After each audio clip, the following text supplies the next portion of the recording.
Hello and welcome to Prudent IAS, one-stop solution for all the competitive exams. Throughout our answer writing series, our motto has been इस 90-day series में आपको A to Z, basic to advanced of answer writing मिल जाना चाहिए. इसी continuation में हमने starting में we have covered GS 1, 2, 3 and recently we did 5 case studies from GS 4 ethics section. बीच बीच में we have summed up the videos. For example starting में we focused on the structure of the answer, जिसका एक compilation is in the answer writing strategy. Then we focused on time management and we made a video कि किस तरह से आपको paper अपना time में कंप्लीट करना है. यही नहीं, we have also given some bits about how to get the resources specially for polity, the major amendments या बाकी जीएस पेपर्स के लिए कहाँ से रिपोर्ट्स न्यूज़ उठानी है और उससे क्या क्या एक्सट्रैक्ट करना है. बट अभी भी a lot is remaining and that is newspaper. Newspaper is the real gold because answers में अगर करंट अफेयर्स नहीं है, राइट अप एनरिच्ड नहीं है, तो आपके मार्क्स अच्छे नहीं आएंगे. इसी कंटिन्यूएशन में we will be picking up some editorials from now onwards और उस पर हम डिस्कशन करेंगे. लेकिन आज हम सबसे सिंपल सी चीज पढ़ने वाले हैं, how to read a newspaper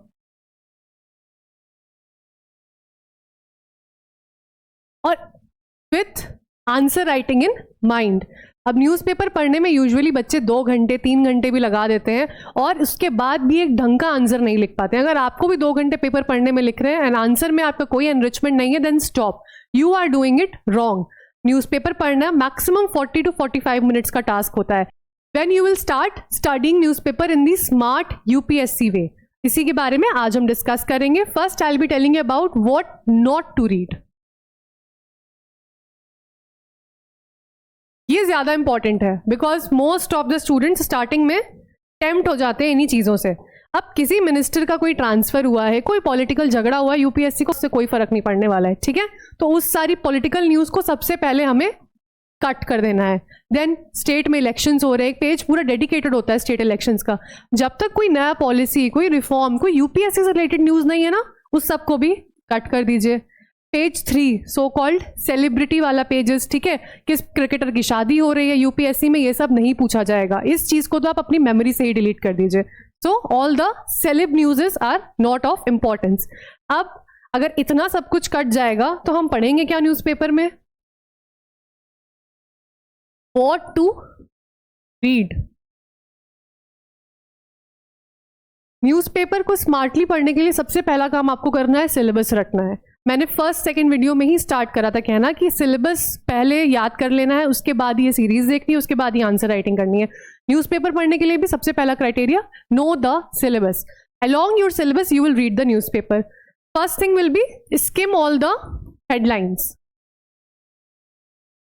आपने फटाफट न्यूज़पेपर के सारे पेजेस पलटे, सारी हेडलाइंस जो कट करी हैं उनको तो बिल्कुल हटा दीजिएगा, उसके अलावा हेडलाइंस को बस पढ़ लिया है.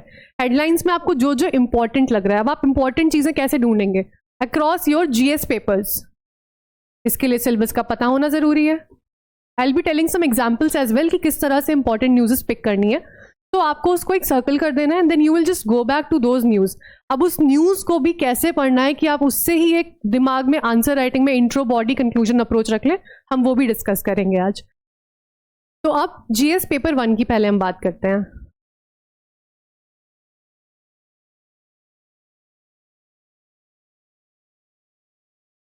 सिलेबस पता होगा, उसी के अकॉर्डिंग हम पढ़ेंगे. जैसे इसमें कोई भी सोसाइटी के इश्यूज हैं, जैसे कि अब कास्ट सेंसस आ रहा है, उसमें कोई चेंजेस है, कोई पॉलिसी है, माइग्रेशन हो गया, पेट्रियार्की से रिलेटेड कोई न्यूज़ आ रही है,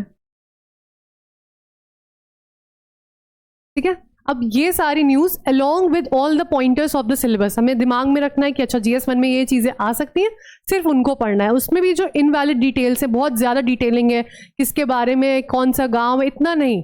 केवल जानना है अगर कोई गवर्नमेंट स्कीम इन्वॉल्व है, कोई कॉन्स्टिट्यूशन का आर्टिकल ब्रीच हो रहा है, किसी का फंडामेंटल राइट का कोई इशू हो रहा है, माइग्रेशन के कोई चैलेंजेस आ रहे हैं, इस सबको हमें पढ़ना होगा.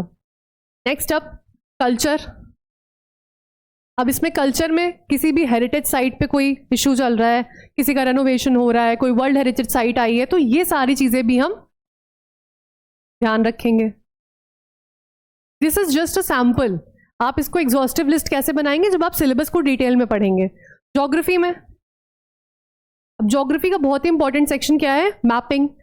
आप जब वर्ल्ड न्यूज़ का पेज देखते हैं तो उसमें बहुत सी ऐसी लोकेशंस होती है। अब लोकेशंस को कैसे ढूंढना है, न्यूज़ दी हुई है कोई भी, उसकी कोई हेडलाइन है कि फॉर एग्जाम्पल किसी भी लेक के बारे में है, जस्ट नो हेयर कि वो कौन सी जगह पे, यहाँ पे उसका लोकेशन दिया होता है, and in the news also वो पर्टिकुलर लेक, उसका कोई अगर स्पेसिफिक फीचर है या कोई भी लोकेशन है, जस्ट उसको पॉइंट करके आप अपने मैपिंग नोट्स में ऐड कर लीजिए। और अगर कोई ऐसी लोकेशन है जिसके बारे में कोई थ्योरी का टॉपिक कवर हो रहा है तो उसको ज्योग्राफी के नोट्स में ऐड कर लीजिए। इतना ही कवर करना है, इससे ज़्यादा GS1 में और कुछ नहीं।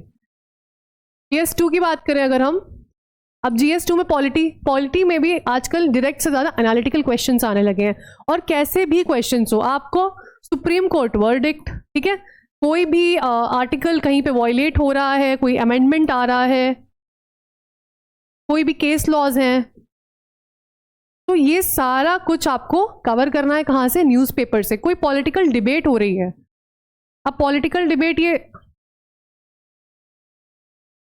कोई ट्रिवियल इशू पे नहीं, अगर कोई पॉलिटी का इशू है, कोई आर्टिकल है, कोई फंडामेंटल राइट है जिसपे एक हेल्दी डिस्कशन हो रहा है, तो बहुत ही रेपुटेटेड लोग डिस्कस कर रहे हैं, ना कि कोई पॉलिटिकल लीडर्स कोई ऐसा एक दूसरे पे व्यंग रख रहे हैं, वो वाली बात नहीं। Only the healthy political debates which are very informative, उनको ध्यान में रखना है। फॉर एग्जाम्पल कोई एक एडिटोरियल आ गया, UCC पे डिबेट हो रही है, किसी ने अपने पर्सनल व्यूज उसमें बताए हैं, अब आपको लग रहा है कि यार आपके व्यूज उससे अलाइन नहीं हो रहे हैं, मन नहीं है पढ़ने का, जस्ट उसकी एक हेडलाइन पढ़ लीजिए, उसका इंट्रोडक्शन पढ़ लीजिए।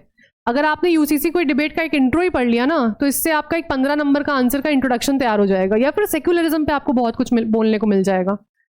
न्यूज़पेपर्स में क्या होता है ना, ये आपकी वो प्रॉब्लम को सॉल्व करते हैं जिसमें आप कहते हैं हमारे पास नॉलेज तो है लेकिन हम उसे लिखें कैसे, तो वो जो सेंटेंस फॉर्मेशन वाला काम होता है वो हमको न्यूज़पेपर से उठाना है। इसीलिए ऐसी कोई डिबेट्स आ रही हैं, आप उनको पढ़ लीजिए। क्विकली हम GS3 पे अगर चलें, अब साइंस एंड टेक का जो सेक्शन है ना, उसमें जो थ्योरी पार्ट है वो इंसान 15 दिन में कवर कर सकता है सारी थ्योरी को। क्वांटम टेक्नोलॉजी हो गई, न्यूक्लियर टेक हो गया, नैनो टेक हो गया, बट इस सब को आप अपडेट कैसे करेंगे, इतना डायनेमिक सब्जेक्ट है ना ये।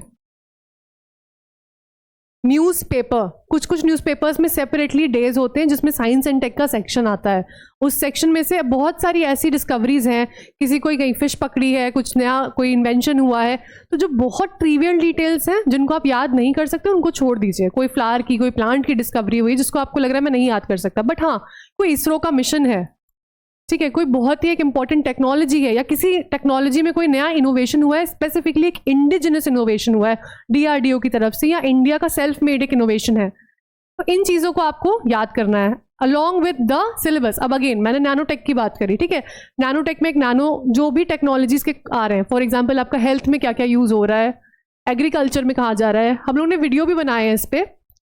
तो ये सारे टॉपिक्स, सारे डायमेंशंस जब आप आंसर राइटिंग करते हैं, बॉडी में आप हेडिंग्स, सब हेडिंग्स डालते हैं, along with the explanation you will write the examples, और ये एग्जाम्पल्स कहाँ से आएंगे, न्यूज़पेपर से आएंगे।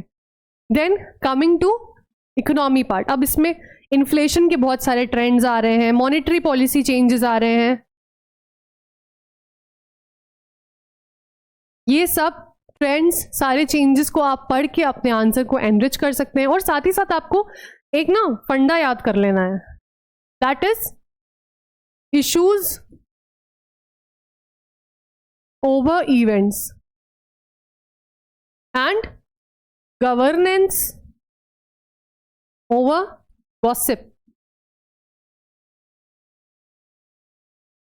इस बात को रट के न्यूज़पेपर को पढ़ना है। किसी भी टॉपिक पे आप पढ़ रहे हैं उसमें क्या घटना घटी, क्या कैजुअलिटी, दो कंपैशनेट पॉइंट ऑफ व्यू से दुख है, but UPSC point of view से आपको इशू पे ध्यान देना है, क्या क्या ह्यूमन राइट्स का वायलेशन हो रहा है, एथिक्स में ह्यूमन डिग्निटी पे क्वेश्चन आ सकता है, ह्यूमैनिटेरियन रिलीफ के लिए क्या क्या मैनेजमेंट कर रहा है, गवर्नमेंट क्या कर रही है, वो सारे इश्यूज पे हमको ध्यान देना है। किसी भी एडिटोरियल में किसी ने क्या पर्सनल व्यूज दिए हैं, अब उस पर हम टिप्पणी करने नहीं बैठेंगे, बट उसके व्यूज से हम कैसे अपनी डिबेट को बिल्डअप कर सकते हैं, उस इशू पे ध्यान देंगे। फॉर एग्जाम्पल कहीं पे सेक्युलरिज्म वर्सेस कोई भी कंट्रोवर्सी चल रही है, या फिर सोशलिज्म वर्सेस कैपिटलिज्म, बेसिकली कुछ भी, कोई भी ऐसे डायलेमाज आ रहे हैं जिसमें दो कॉन्फ्लिक्टिंग आइडियोलॉजीज पे बात हो रही है, तो ये इश्यूज को आपको समझना बहुत जरूरी है।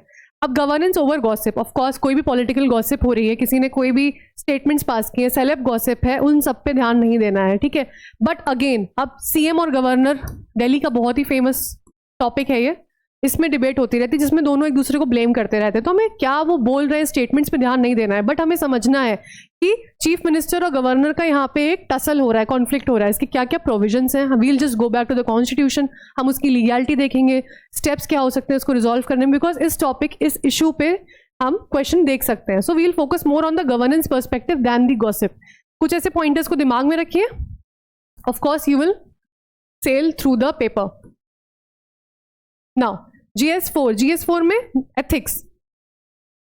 अब एथिक्स के जो केस स्टडीज है, ऑफ कोर्स उसमें तो आपको एथिक्स की टर्मिनोलॉजी जैसे मैंने प्रीवियस वीडियोस में बताया है वो अप्रोच रखनी है, बट न्यूज़पेपर कैसे ऐड ऑन हो सकता है। पहला केस स्टडीज में यूजुअली आपसे पूछा जाता है क्या क्या स्टेक होल्डर्स इन्वॉल्व हैं, या फिर क्या क्या मेजर्स हो सकते हैं, आपके क्या स्टेप्स हो सकते हैं।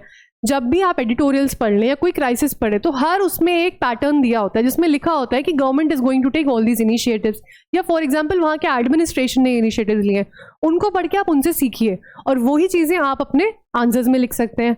एथिक्स के जो डायरेक्ट क्वेश्चंस होते हैं, थ्योरेटिकल क्वेश्चंस होते हैं, आपने न्यूज़पेपर में सपोज कोई करप्शन स्कैंडल पढ़ लिया, वेरी गुड एग्जाम्पल, इसको कोट करिए आप अपने एग्जाम्स में। तो for ethics also newspaper is the key for coating the examples, but newspaper पढ़ने में around 45 minutes to 1 hour, that's all. सिर्फ इतना ही टाइम देना है, कोई भी ट्रिवियल न्यूज़ पे ज़्यादा टाइम वेस्ट नहीं करना है। सुबह सुबह बस एक चाय और newspaper, and all your current affairs, the fact and rich data will be at your hand for answer writing. अब जैसे कि स्टार्टिंग में मैंने बताया था, I will tell you how to even read the newspaper editorials specifically. Sorry, तो for editorials या कोई भी शॉर्ट न्यूज़ है, डिस्कशन हो रहा है किसी इशू पे, उसको एक आंसर राइटिंग दिमाग में रख के ही पढ़ना है। और मैं आंसर राइटिंग पे इतना फोकस क्यों कर रही हूँ कि मेंस जब बच्चा दे रहा है, प्रीलिम्स की नॉलेज ऑलरेडी उसके पास है, कंटेंट बेसिक सबने पढ़ा हुआ है, अब हमें उस पर ही फोकस करना है जिससे हमारी रैंक डिसाइड होने वाली है। एडिटोरियल में सबसे पहले आप क्वेश्चन करेंगे what is the core issue. Actually editorial किस बारे में है, डिबेट किस बारे में हो रही है, क्या दो कॉन्फ्लिक्टिंग आइडियोलॉजीज के बारे में है, या एक ही पे डिस्क्रिप्शन हो रहा है, या क्या इशू चल रहा है, किसी फंडामेंटल राइट का वायलेशन हो रहा है। ठीक है, तो we'll identify the issue, then what are the stakeholders involved. अब अगर कोई इशू है तो स्टेक होल्डर्स होंगे। फॉर एग्जाम्पल अगर कोई गवर्नमेंट स्कीम है या किसी भी एक एक्ट के बारे में छोटा सा कोई आर्टिकल आया है तो उसमें क्या होंगे, अंदर उसके प्रोविजंस क्या होंगे।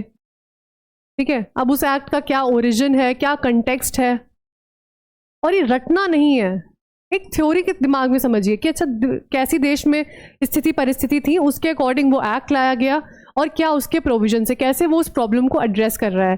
सिमिलरली इश्यूज में भी हम स्टेक होल्डर्स देखेंगे किस किस को वो इफेक्ट कर रहा है। Then what are the causes for both, this can be, क्या क्या उसके कॉज हैं, क्या फीचर्स हैं, what are the challenges, most important are the challenges और द लिमिटेशंस। कभी कभी बहुत अच्छे एडिटोरियल्स होते हैं जिसमें लिखा होता है कोई भी स्कीम है, yes it is working very well, but उसके साथ साथ बहुत सारे ऐसे एरिनाज हैं जिसको उसने अभी तक एड्रेस नहीं किया है, या there are certain policy flaws in that particular scheme, particular issue, तो we'll look at those only. उसके बाद अगर कुछ स्टेप्स दिए हैं, कोई रिकमेंडेशंस दी हैं, we'll just look at it. उससे क्या होगा, we'll have a broader horizon कि किस तरह से हम भी आगे जाके आंसर्स में स्टेप्स या मेजर्स बता सकते हैं। Because as an administrator your approach will be problem solving approach, problem creating नहीं। प्रॉब्लम ऑलरेडी है, उसको कैसे सॉल्व करना है, यही आपका रोल होने वाला है। देन इंट्रोडक्शन तो आपको 100% 2 लाइन तो पढ़नी ही पढ़नी है, because that is a ready introduction for all the debates. And concluding line, conclusion पहली बात तो स्किप नहीं करना है। मैं बोलते बोलते इस चीज़ को थक चुकी हूँ कि कंक्लूजन लिखना ही लिखना है, भले ही एक लाइन लिखिए। कंक्लूजन में क्या लिखना है, बहुत बच्चे क्या करते हैं, ये सारे ऊपर के पॉइंट्स, फीचर्स और इन सबको एक कॉमा कॉमा लगा के सम अप कर देते हैं। नो, कंक्लूडिंग लाइन बहुत ही बैलेंस लाइन होनी चाहिए। इसके स्ट्रक्चर के बारे में हम स्टार्टिंग के काफ़ी सारे वीडियोस पे अच्छा खासा टाइम दे चुके हैं about the introduction and conclusion. अब हम एडिटोरियल की बात करें, उसका हम कंक्लूजन पढ़ेंगे और उन्हीं कंक्लूजन को अब हम एनहांस करेंगे। अब हम एडवांस लेवल पे जाएंगे। Basic structure we have a good hold, how to read the questions, how to approach answer writing we have already done. Terminology मैं बीच बीच में बताती रहती हूँ हर वीडियो में कि कौन से टर्म्स यूज करने हैं। Now how to phrase sentences, अब हम उस लेवल पे जाने वाले हैं through the editorials and current affair enrichment by newspapers. In this continuation only from tomorrow